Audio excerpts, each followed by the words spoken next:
توصل السيد العربي بوزيد من مدينة عين البيضاء بولاية أم البواقي إلى اكتشاف مادة كربونات الكالسيوم النادرة بالجزائر، والتي تستعملها الدول الكبرى، كما تستعمل أيضا في بعض المواد الصيدلانية إضافة إلى مستحضرات التجميل وتغذية الأنعام.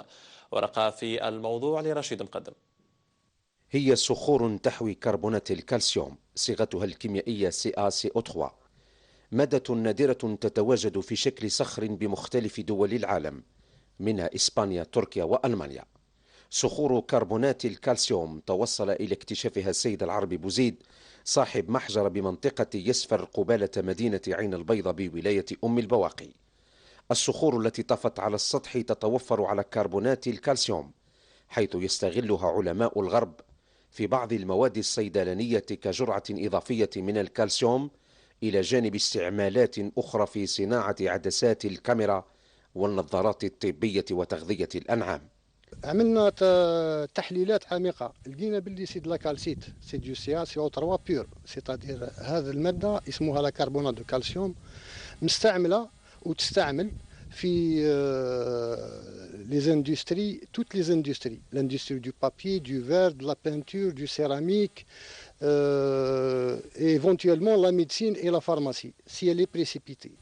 La géographie géologique de la région nous permet aussi ça, et je souhaiterais une aide du ministre. هذا ويعلق صاحب الاكتشاف الثمين آمالا عريضة على برنامج الحكومة الكفيل بخلق الثروة وتقديم فرص جديدة لنمو القطاع الصناعي ببلادنا.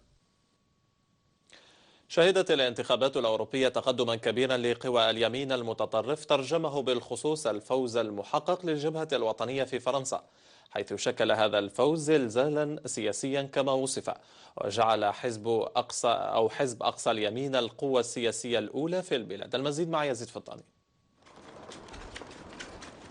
أحدث حزب الجبهة الوطنية المتطرف المفاجأة في فرنسا بقيادة مارين لوبان بعد تصدره نتائج الانتخابات الأوروبية ب25% من الأصوات، أمام حزب الاتحاد من أجل الحركة الشعبية ب20% والحزب الاشتراكي ب16%.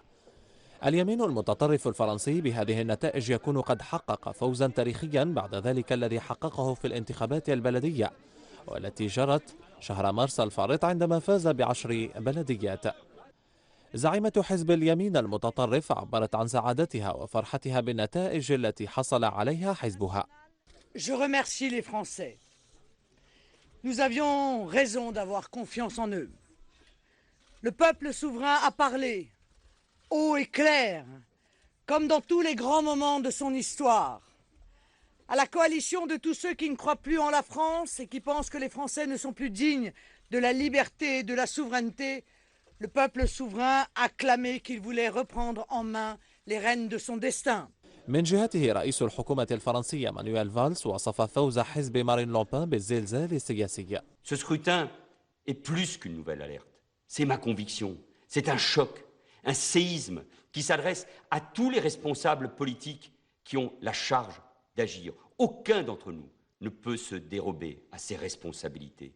تصدر الحزب الشعبي الأوروبي الانتخابات الأوروبية بفوزه ب211 مقعدا في البرلمان الأوروبي المقبل، متقدما في ذلك على الاشتراكيين الذين حصلوا على 193 مقعدا، بينما قد تصل حصة المناهضين لأوروبا إلى نحو 130 مقعدا كما أفادت تقديرات أولية. ولمزيد من التفاصيل حول هذا الموضوع يوجد معنا عبر الهاتف النائب عن الجالية الجزائرية بمارسيليا سمير شعبنا. صباحك سعيد أستاذ سمير. صباح الخير وصباحكم أسعد. شكرا. بعد فوز الجبهة الوطنية في الانتخابات الأوروبية، كيف يفسر المتتبعون ربما للمشهد السياسي في فرنسا هذه النتائج؟ دعني أقول في البداية أن المجتمع الفرنسي والشعب الفرنسي استيقظ اليوم على هذه النتائج النهائية لهذه الانتخابات الأوروبية. زلزال عنيف حقيقة ضرب الساحة السياسية بفرنسا، واستياء شعبي كبير وكبير جدا من السياسة المنتهجة للحكومة الحالية لإيمانويل فالس وللاشتراكيين. وهذا حقيقة اتجاه مثل ما قلت شرائح المجتمع المحرومة والتي تقلصت نسبة التحفيزات والامتيازات التي كانت تستفيد منها في السابق. سبب هذه النتائج أخي أولا أن الأزمة الاقتصادية التي ضربت القارة الأوروبية في العمق كذلك كانت يعني من وراء يعني هذه النتائج، وتركت يعني بصماتها على نتائج هذه الانتخابات. فعشرات الآلاف على سبيل المثال من المؤسسات الصغيرة والمتوسطة أفلست بسببها وبسبب الضرائب التي فرضتها حكومة ساركوزي سابقا وهولندا حاليا، وهذا ما دفع المنتخبين إلى معاقبة الحكومة الحالية من خلال هذا الاقتراع. نعم سيد شعبنا. إلى جانب العنصرية كذلك التي تغلغلت في المجتمعات الأوروبية، وهذا بعدما ضم يعني بعض الدول الأوروبية. طيب واضح سيد شعبنا، كيف سيكون وقع هذه النتائج على المغتربين والجالية الجزائرية هناك، خاصة وأنه من المعروف عن مارين لوبان عنصريتها تجاه الجالية المتواجدة بفرنسا؟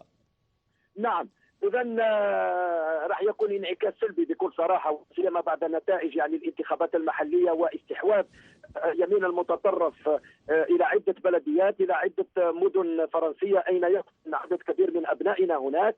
فالكل متخوف حقيقة من توسع يعني مساحة اليمين المتطرف إلى هذه المدن وإلى هذه البلديات، إلى جانب كذلك هذه النتائج الأوروبية. فبالتالي أقول لك بكل صراحة أن الكل يعني من المهاجرين متخوف، وليس فقط المهاجرين الجزائريين، لكن عندما نتحدث عن الهجرة فهي هجرة عربية وهجرة أوروبية نعم. شرقية كذلك. نعم، شكرا جزيلا لك سيد سمير شعبنا، كنت معنا عبر الهاتف على هذه المعلومات. انفجرت قنبلة أمام لجنة انتخابية في مدينة المحلة الكبرى بدلتا النيل بمصر، وهذا تزامنا مع انطلاق عملية تصويت من قبل المصريين لاختيار رئيس للبلاد. وقد شرع صبيحة اليوم الناخبون المصريون في التوجه إلى مراكز الاقتراع للإدلاء بأصواتهم لانتخاب رئيس جديد للبلاد، ويخوض السباق الانتخابي وزير الدفاع السابق عبد الفتاح السيسي واليساري حمدين صباحي في موازاة. مع ذلك تعالت الأصوات الداعية لمقاطعة الانتخابات لاعتبارها انتخابات صورية محسومة سلفا وتهدف لتنصيب السيسي رئيسا شرعيا للانقلاب. أشكركم مشاهدينا على حسن الإصغاء والمتابعة، شكرا، إلى اللقاء.